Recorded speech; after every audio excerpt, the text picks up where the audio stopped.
Ang dapat natin unawain, hindi na tayo makakaasa sa mga institusyon na nandiyan ngayon. Kasi talagang halatang-halata naman na talagang kinokontrol para huwag mailabas ang mga katotohanan na makakasira sa kanila. Kaya wala tayong masyadong maasahan dyan. Ang ibig sabihin lamang niya, ang justice system natin weaponized na rin. Mahirap yan, pagkaganyan. Pati ang justice system natin, weaponized na. Weaponized na ang ating justice system. So ano pang natitira sa mga institusyon na nagproteksyon sa ating demokrasya? Hinimok ni dating Defense Chief Secretary Norberto Gonzales ang Brave 18 na ipagpatuloy ang kanilang paglalahad ng nalalaman kaugnay sa umunoy pagdadala ng mali-maletang pera sa ilang politiko. Ito ay kasunod ng pangamba ni Gonzales na maaaring hindi maging patas ang magiging pagdinig ng Senado kaugnay sa flood control anomaly matapos magkaroon ng bagong liderato. Alamin kung bakit sa report ni Almar Porzuelo. Alam mo, expected talaga na siyempre haharangin sila. Dahil ngayon mga sinasabi na dama yung ibang mga senador. No? Ito ang pahayag ni dating Defense Chief Norberto Gonzales sa panayam ng SB9 News matapos tanungin kung ano ang posibleng mangyari sa 18 dating bodyguards ni resigned Congressman Elizalde matapos makuha ng Gatchalian Block ang bagong liderato ng Senado. Matatanda ang lumutang nitong mga nakarang araw ang ilang dating bodyguards ni Zaldico o ang Brave 18 at muling binanggit ang pangalan ng ilang senador at kongresista na umano'y pinadalhan nila ng mali-maletang pera.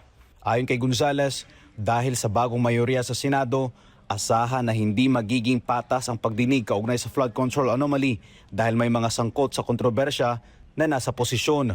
Dagdag pa niya, wala nang maaasahan ng mga Pilipino sa kasalukuyang administrasyon dahil ginagamit umano ang ilang institusyon upang pagtakpan ang tunay na responsable sa katiwalian. Ang dapat natin unawain, hindi na tayo makakaasa sa mga institusyon na nandiyan ngayon. Kasi talagang halatang-halata naman na talagang kinokontrol para huwag mailabas ang mga katotohanan na makakasira sa kanila. Kaya wala tayong masyadong maasahan dyan. Inihalimbawa rin ni Gonzales ang umano'y paraan kung paano nakuha ng Gatchalian Block ang mayorya sa Senado. Kaya sila nakakuha ng majority. Ang nadidinig natin mga sinasabi ay kasi under pressure, no? May mga kakasuhan. Ayon pa kay Gonzales, maging ang justice system ay nagagamit bilang sandata laban sa mga hindi kaalyado ng kasalukuyang administrasyon. Ang ibig sabihin lamang niya, ang justice system natin weaponized na rin. Mahirap yan, pagkaganyan. Pati ang justice system natin weaponized na. Weaponized na ang ating justice system. So ano pang natitira sa mga institusyon na nagproteksyon sa ating demokrasya? Sa kabila nito, hinikayat pa rin ng dating kalihim ang mga whistleblower na ipagpatuloy ang pagbabahagi ng kanilang nalalaman sa publiko. Anya, kahit hindi agad makamit ang hustisya sa mga institusyon, naniniwala siyang marami pa ring Pilipino ang makikinig at susuporta sa panig ng Brave 18. Pero ang importante sa tingin ko kasi sa ngayon, nabigyan na sila ng pagkakataon na makapagsalita na nadinig ng marami sa mga kababayan natin. Yun ang dapat nating pagtuunan ng pansin. Dapat samantalahin nila. Subukan nila magsalita ng diretso sa sambayanan. Kasi ang sambayanan sa tingin ko naniniwala sa kanila.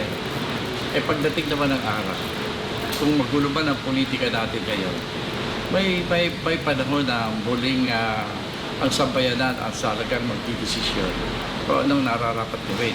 Kaya sa sambayanan na sila dumiretso for now. Para sa Diyosa sa Pilipinas, kung Mahal Almar Porzuelo, SMNI News.